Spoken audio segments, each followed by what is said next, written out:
Good morning, everybody. Guess what today is?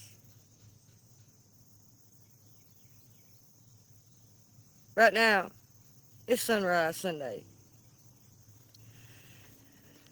Ah,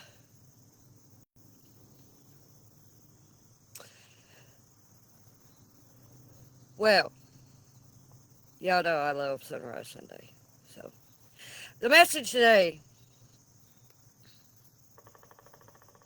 comes from the book of Obadiah.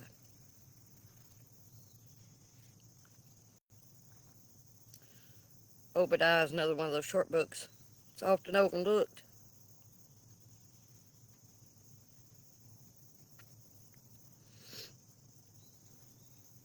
What it talks about, first off, we can go back to the beginning when Cain killed Abel. If you remember, familiar with the story, I'm sure most people are. Cain's and Abel's father asked Cain where his brother was, and he said, I'm not my brother's keeper. He already knew he'd done killed him.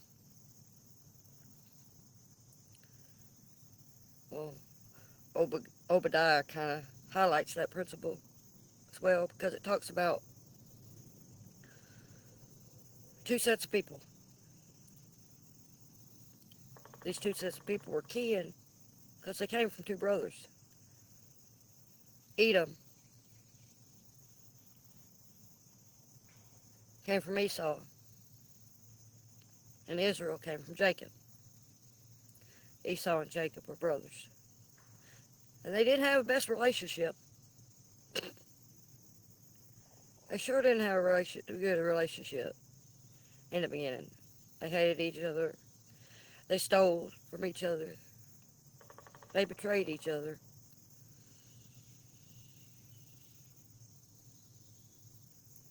Esau tried to kill Jacob because he stole from him. They betrayed each other left and right. But in the end, they made peace.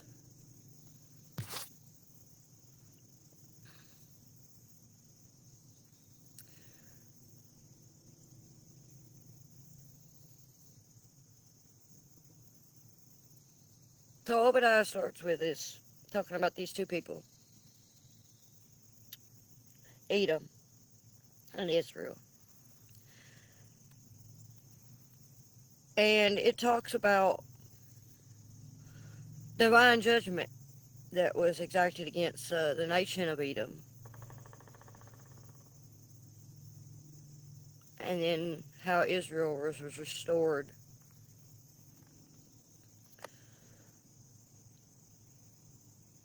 It seems that the Edomites had become prideful and arrogant and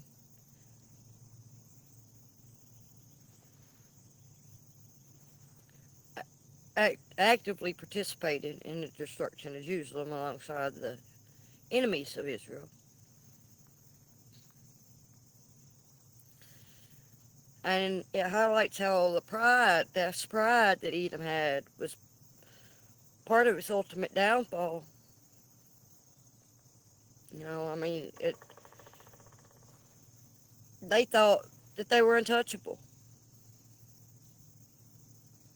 They were strong, or where they lived was a rocky stronghold. It was a place where it was more they could defend it better and things like that. They got real puffed up. They believed they were invincible.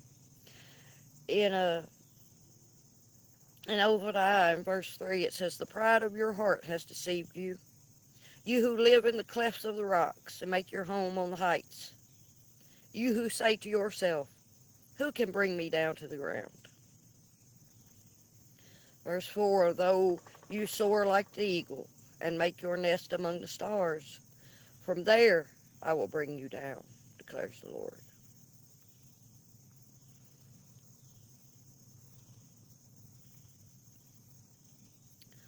Edom's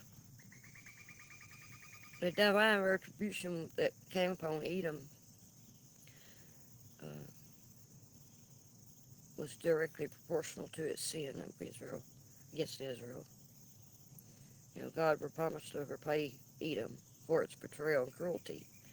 How they betrayed them was Israel was their brother. They were their kin. And the main way they helped participate, but they also actively they stood by. Their inaction was just as bad. They stood by. It says in verse 11 in Obadiah, it says, "On the day you stood aloof while strangers carried off his wealth and foreigners entered his gates and cast lots for Jerusalem. You were like one of them." They stood by and they allowed it to happen.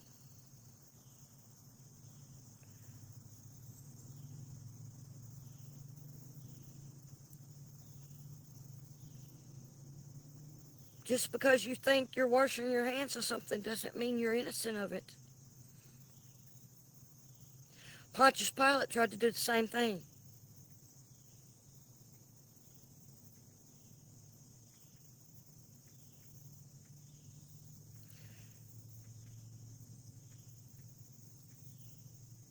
He was still guilty before God.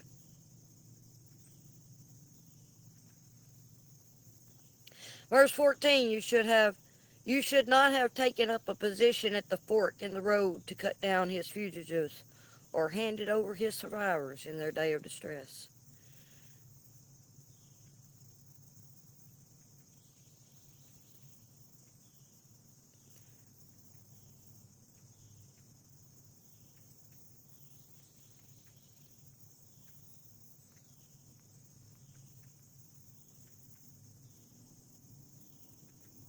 This highlights a profound betrayal of their kinship. It's supposed to be their brother's keeper. It said they helped the enemies destroy them. And they did so, not just by action, but by inaction as well. But just going along.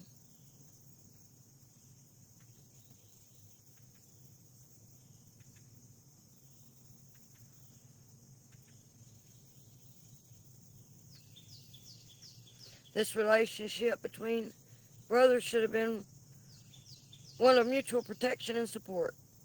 It was instead a source of deep-seated animosity, rooted in an ancient rivalry of their forefathers.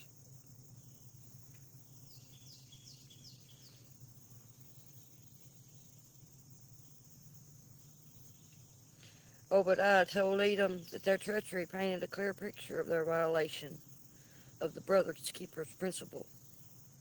They stood aloof. The most basic betrayal was their inaction. Instead of defending their kin, they watched from a distance as Jerusalem was plundered. The Edomites joined the invaders in ransacking the city.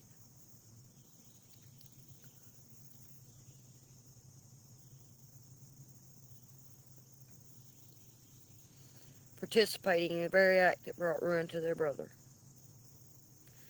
And the most shocking act of betrayal was their active role in preventing escape.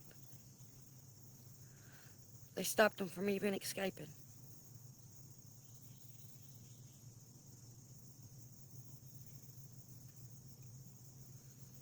The enemy came in,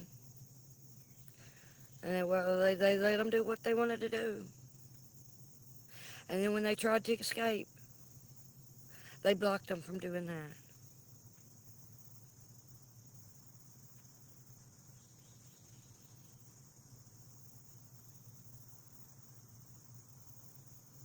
They positioned themselves at the crossroads where they went to flee and stopped them and handed them back to the hand of the enemy.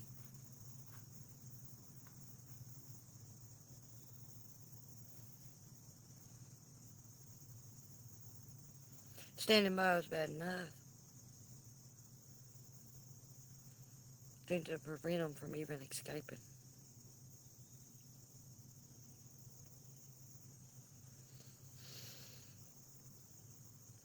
was an act of cold, calculated cruelty against their own family, against the brother.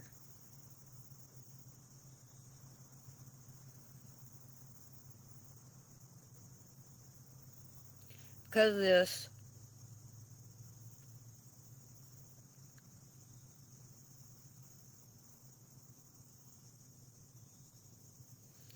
in this moment of crisis, because of their failure to act as their brother's keeper,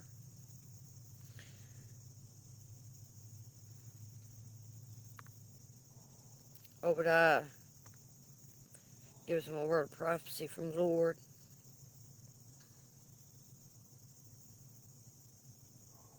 They'll be judged.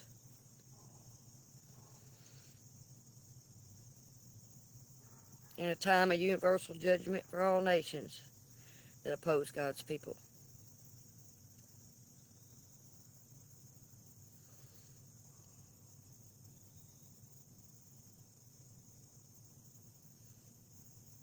He tells them, the day of the Lord's coming.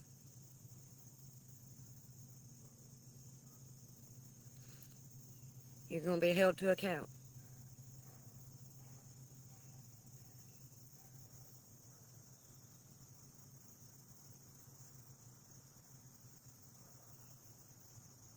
But Israel's going to be restored. Verse 17, but on Mount Zion there will be deliverance. It will be holy, and Jacob will possess his inheritance. Deliverers will go up on Mount Zion to govern the mountains of Esau, and the kingdom will be the Lord's. Those who oppose God's people will be punished on the day of the Lord. We all give an account.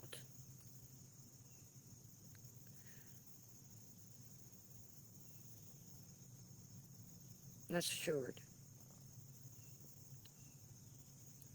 The account you give is on you.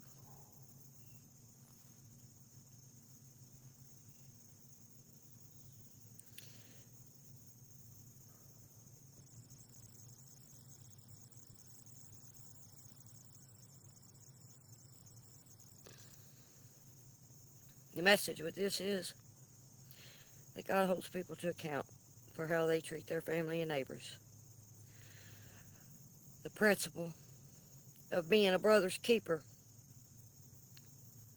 as I said before, first introduced in Cain and Abel. The story of Cain and Abel from the very beginning.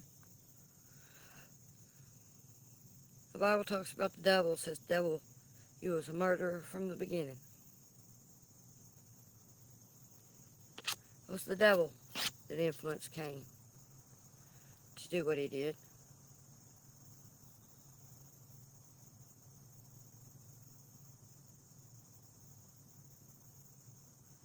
Because the devil still influences people to turn on their brother, to hurt their brother, to not do right by their brother.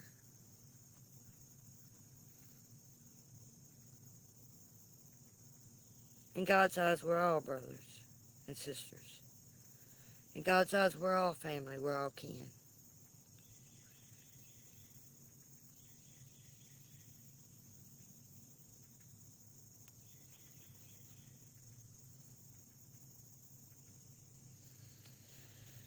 Edom's punishment will be a direct result of their failure to uphold the principle of the brother's keeper.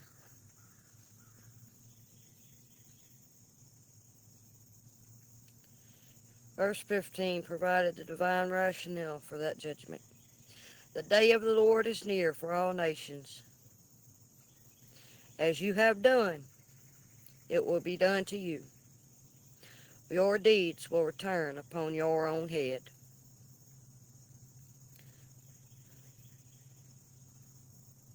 He was telling them, your betrayal will be repaid with your own destruction.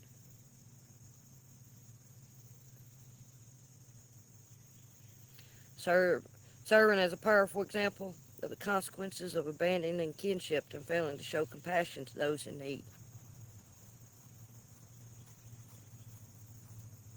Jesus gave us what we call the golden rule. Do unto others as you would have them do unto you.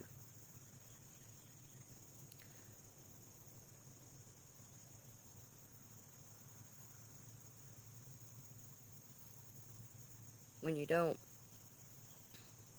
He also said, what you've done to your brother, to the least of these you've done to me.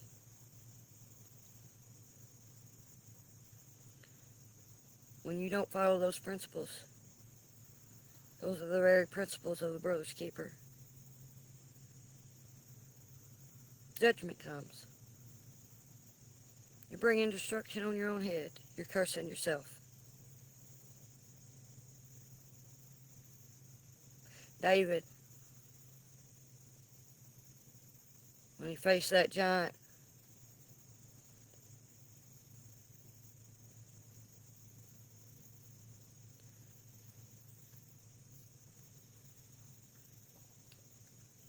took him down with one rock.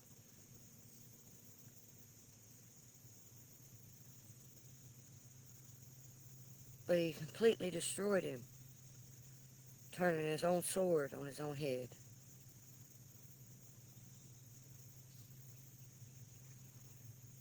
That's God's judgment. That's divine justice.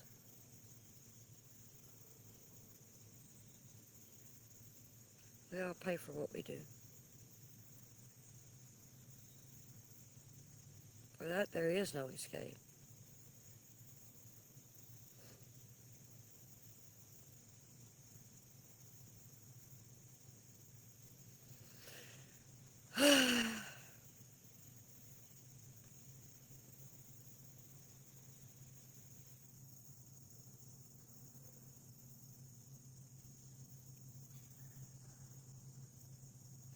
Anyway,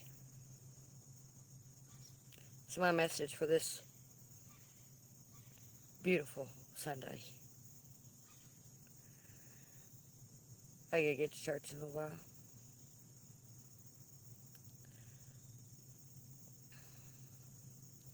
I hope y'all have a beautiful morning in the presence of the Lord wherever you go. I'll see you back here later, I guess. I love y'all.